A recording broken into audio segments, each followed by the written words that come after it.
Good afternoon. Today we are speaking about crime in the Black community. If you follow the news, local or national, about crime, you will realize that crime appears to be predominantly in the Black communities. That would lead someone to believe that Black people must be born into something of badness. But this isn't the case. No one is born bad. People are just born into bad situations. Every impoverished community receives HUD funding, but in urban cities across this country, the communities that are in need are not receiving the funding. Therefore, much needed programs are not funded, such as ROOS programs. When much needed programs are not funded, the level of crime increases. When the level of crime increases, everyone suffers, not just the people living in impoverished communities. The bordered communities also suffer. I focus my attention on Baltimore City and Ferguson, Missouri. I live in Baltimore City and I witnessed firsthand the disparity of funding in impoverished Black communities.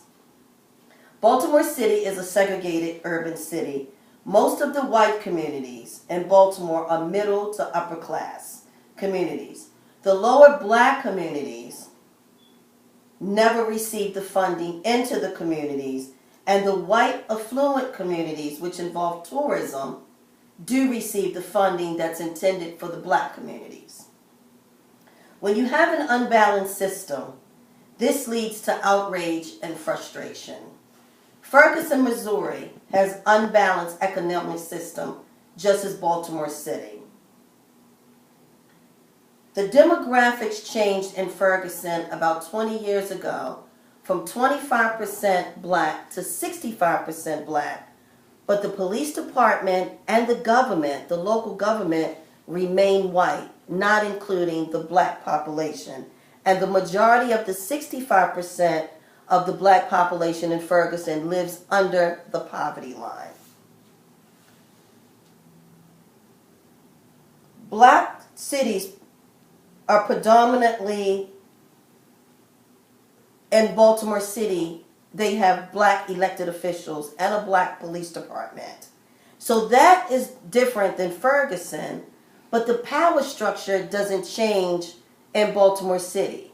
The money still does not come to the Black community, and it ends up in the white community, leaving a large gap in disparity, which leads to a high level of crime.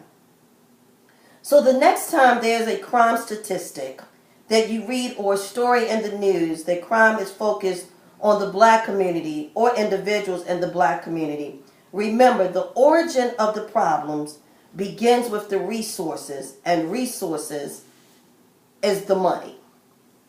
So today I have a few studio audience members that's going to have questions. They're concerned about the crime in their communities, and they have questions to ask about what they can do for changes in their community. So today we have Melanie Harrington, we have Marlo Harrington, and we have Sky Wimbish, who are young adults living in a Black community and are concerned about their safety and what they can do in their community.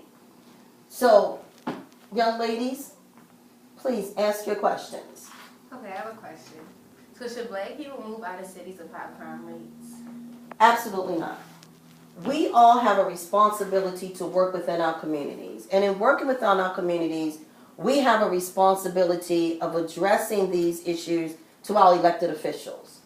Every time you see a high crime level, that is the responsibility of a city council person or even a state senator or state delegate that can make a difference. So it's up to us to reach out to those individuals that we vote in every year to make our communities better. How can we change and make the Black community better? By working together. We have to be able to work together, and we have to go back to our pre-civil rights times when we looked out for our neighbors. We made sure children were safe. We were concerned about everyone's safety, not just our own individual safety. And we have to hold each other accountable as well as the people that we put in office to represent us. I have a question. So when you look at the crime statistics, like nationally, like the UCR, you see that more white people come in contact with the law, but more black people are in prison. So do you think that's based off the issues in the adversarial system, whereas if you're white and you tend to have more money, you can afford a better lawyer to help get you off, or do you think it's just basically off of disparity in the court system? I think it's off of the disparity in the court system because, for example, in Baltimore City, in the court system, if a black man enters Baltimore Circuit Court and he lives in the public housing or low income area, he is going to get twice the time of even a black person that comes from a middle class area. But do you think that maybe if there was funding or better public defenders to help these lower class blacks, that if they got a better lawyer, they probably won't get as much time? Oh, absolutely.